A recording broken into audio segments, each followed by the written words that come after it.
ஒரு தீவிரவாதி ஊடுருவிட்டான்னு சொல்றதே தோல்வி தானே. ஊடுருவும் போது என்ன பண்ணிட்டு இருந்தீங்க?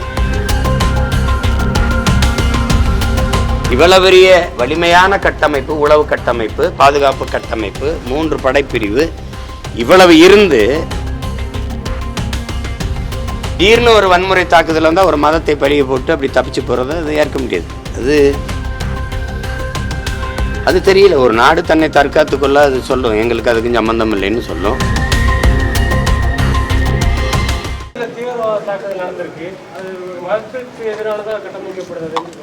அது இல்லை, அப்படி எடுத்துக்கிற கூடாது, அப்படி கட்டமைக்க கூடாது, அது தவறு. நம்ம ஆட்சியினுடைய பாதுகாப்பில் இருந்த பழகினம் அது. ஒரு தீவிரவாதி ஊடுருவிட்டான்னு சொல்றதே தோல்வி தானே. ஊடுருவும் போது என்ன பண்ணிட்டு இருந்தீங்க?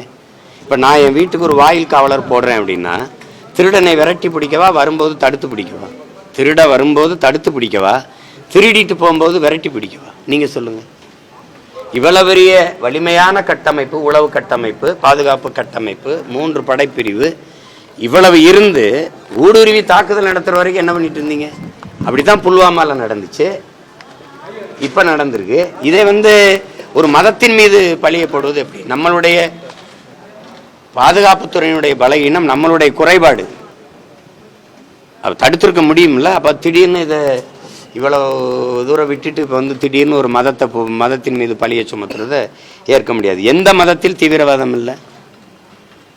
எந்த மதத்தில் இல்லை? எங்களை கொண்டு குவிச்சது பௌத்த தீவிரவாதம், ஈராக் மேலே போர் தொடு தெளிச்சது கிறிஸ்துவ தீவிரவாதம். ஒன்னே பாருங்களேன், எந்த இடத்துல குஜராத்தில் நடந்த கலவரம் என்ன தீவிரவாதம்? திடீர்னு ஒரு வன்முறை தாக்குதல் வந்தால் ஒரு மதத்தை பழிய போட்டு அப்படி தப்பிச்சு போகிறத அது ஏற்க முடியாது. அது சரியானதில்லை. இந்தியா பாகிஸ்தான் ஒரு போர் சூழல் சூழல் இருக்கு. இது எப்படி இந்தியா போர் மூலமாக தீர்ப்பானு நினைக்கிறீங்களா? சீனாவோட தான் நம்மளை அச்சுறுத்துது. அருணாச்சல பிரதேசம் என்னதுங்குது போர் தொடுப்பில்ல. ஏன்னா அவன் பெரிய நாடு, இராணுவத்தில் வலிமையாக இருக்கான்.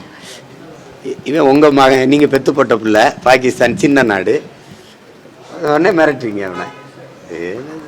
ஆதாரம் இல்லாமல் மற்ற நாடுகள் முன்னாடி இந்தியா எங்க மேல குற்றம் சுமத்துறாங்க அப்படின்னு பாகிஸ்தான் தரப்பு சொல்லியிருக்காங்க. இதுக்கு பதில் என்னவாக இருக்கு? அது தெரியல. ஒரு நாடு தன்னை தற்காத்துக்கொள்ள அது சொல்லும், எங்களுக்கு அதுக்கு சம்பந்தம் இல்லைன்னு சொல்லும். நம்ம நாடு நமக்கு தெரியுது, வேற எங்கிருந்து வந்தான்னா இனிமேல் தான் நம்ம விசாரித்து அதை கண்டு உணரணும். அதை அவங்கள விசாரிச்சா தான் தெரியும், அது என்னன்னு பார்த்தா தான் தெரியும்.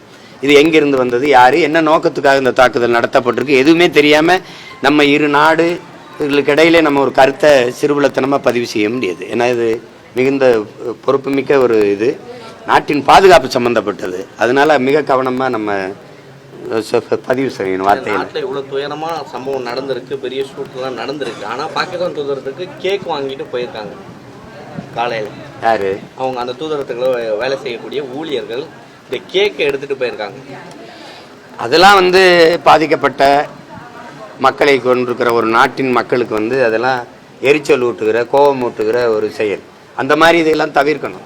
இதெல்லாம் இப்படி செய்யும்போது என்னென்னா, இப்போ பங்களாதேஷில் இருக்கிற நம்ம மக்களை தாக்குற அந்த காட்சியெல்லாம் வரும்போது நமக்கு கடுமையான கோபம் வருது.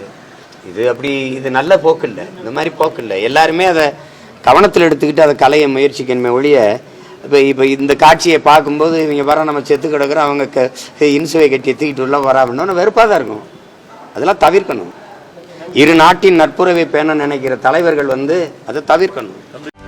செய்திகளை உடனுக்குடனும் துல்லியமாகவும் தெரிந்து கொள்ள சப்ஸ்கிரைப் பண்ணுங்க.